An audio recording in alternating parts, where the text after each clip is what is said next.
আসসালামু আলাইকুম। যে অপেক্ষার অবসান হচ্ছে, দেশে আসছে তারেক রহমান। আপনারা জানেন, দেশে ফিরছে তারেক রহমান এবং অপেক্ষার যে অবসান সেটা কিন্তু মানুষের মধ্যে কেটে যাচ্ছে। এমনটাই বলেছেন যে স্থায়ী কমিটির সদস্য এবং জাহিদ হোসেন, এবং কি তিনি স্পষ্টভাবে বলেছেন যে কয়েক সপ্তাহের মধ্যে, আগে আমরা শুনেছি যে কয়েক মাসের মধ্যেই আপনার তারেক রহমান দেশে আসবেন। এখন শুনতে পাচ্ছি যে কয়েক সপ্তাহ। তার মধ্যে আগামী মাসের মধ্যে আমরা আশা করি যে বিএনপির ভারপ্রাপ্ত চেয়ারম্যান বাংলাদেশে আসবেন এবং আসার পরে তিনি একটি গণতন্ত্র নেতৃত্ব দেবেন, যারা এদেশ গণতন্ত্র বিশ্বাস করে। এবং তারেক রহমানের ধারাই কিন্তু এই বাংলাদেশের উন্নতি হবে এবং বাংলাদেশ পরিবর্তন আসবে। আমরা আশা করি যে বাংলাদেশের যে পরিবর্তন, এখন অনেকেই যারা আছেন তারা কিন্তু বলতে পারছে যে বাংলাদেশে নাকি তারেক রহমান আসবে না, আর এখনো কেন তারেক রহমান দেশে আসছে না।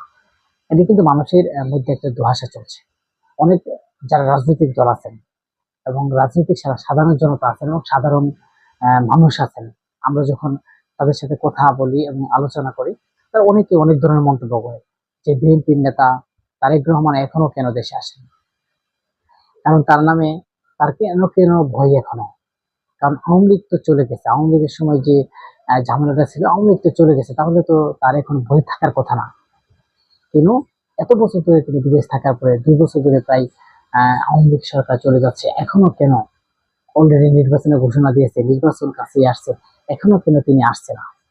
এবং মানুষের মধ্যে একটা দশা চলছে। অনেকে বলছে তারেক রহমান আসবে না, আগামী ক্ষমতায় অর্জন করবে এবং ক্ষমতায় যাওয়ার পরে হয়তো দেশের প্রধান তারেক রহমান আসবেন। আবার বিএনপি নেতারা বলছে আগামীর সরকারে, মানে বিএনপি যদি নির্বাচিত হয় এবং তাহলে সরকার গঠন করবে, তারেক জিয়াই কিন্তু বাংলাদেশের প্রধানমন্ত্রী হবে এবং তারেক রহমান বাংলাদেশ থেকে নির্বাচন করবে। এবং সব বিষয়ে আমরা অনেক গুঞ্জন শুনতে পাচ্ছি যে এই যে বিএনপি নেতারা বলছে কয়েক সপ্তাহের ভিতরে আসবে, কিন্তু আহ তিনি প্রধানমন্ত্রী বাংলাদেশের দায়িত্ব পাবেন, এরকমটাই আশা করা যাচ্ছে।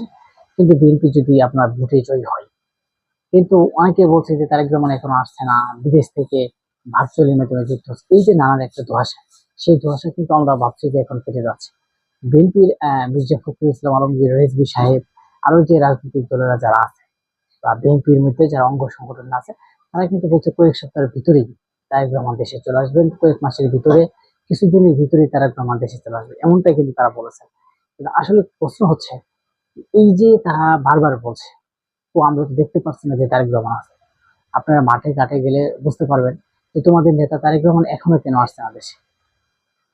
সেটা কিন্তু সবারই প্রশ্ন থাকার কথা, বা সবারই আপনার এটা বলাটা স্বাভাবিক।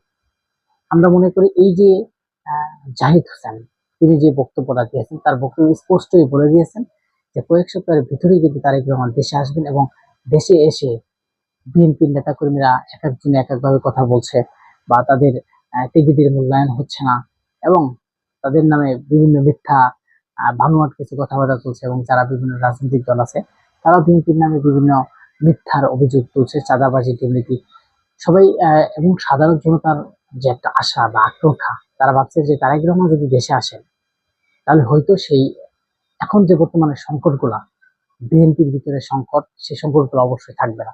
কারণ বিএনপি নেতা এক একজন এক এক বক্তব্য দেয় এবং তাদের নিজের স্বাধীনতা ভাবে এবং নিজের স্বাধীন অনুযায়ী তারা বক্তব্য দিচ্ছে। কিন্তু তারেক রহমান যদি দেশে আসেন, হয়তো সেই বক্তব্যগুলো উঠে যাবে, মানুষ আর কেউ বক্তব্য দিতে চাবে না, হয়তো তারেক রহমানের দিকে মানুষ তাকিয়ে থাকবে। যে আগামী যে 31 দফা, তারেক রহমান যে 31 দফা দিয়েছেন, সেই 31 দফা যাতে বাস্তবায়ন হয়, সেই বাস্তবায়নের জন্য কিন্তু আগামী যে জনতা আছে তারা কিন্তু বিএনপির দিকে একমাত্র তাকিয়ে আছে। কারণ হচ্ছে যে বিএনপি হচ্ছে বাংলাদেশের একটা বড় রাজনৈতিক দল বলা যায়, এবং বাংলাদেশে আগেও ছিল, এখনো কিন্তু বড় একটা রাজনৈতিক দল।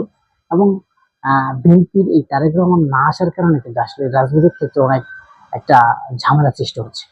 যেহেতু বিএনপির সাবেক প্রধানমন্ত্রী, যার দলীয় হিসেবে ছিল সাবেক প্রধানমন্ত্রী খালেদা জিয়া, তিনি আসলে অসুস্থ বোধ করছেন এবং তিনি রাজনৈতিক মধ্যে এখন তেমনটা আসছেন না, যে কারণে বিএনপি ভারপ্রাপ্ত চেয়ারম্যান তারেক রহমান সবসময় এই দেশের প্রতি ছিলেন। তাই দর্শক, যদি ভিডিওটা ভালো লাগে সাবস্ক্রাইব করে পাশে থাকুন।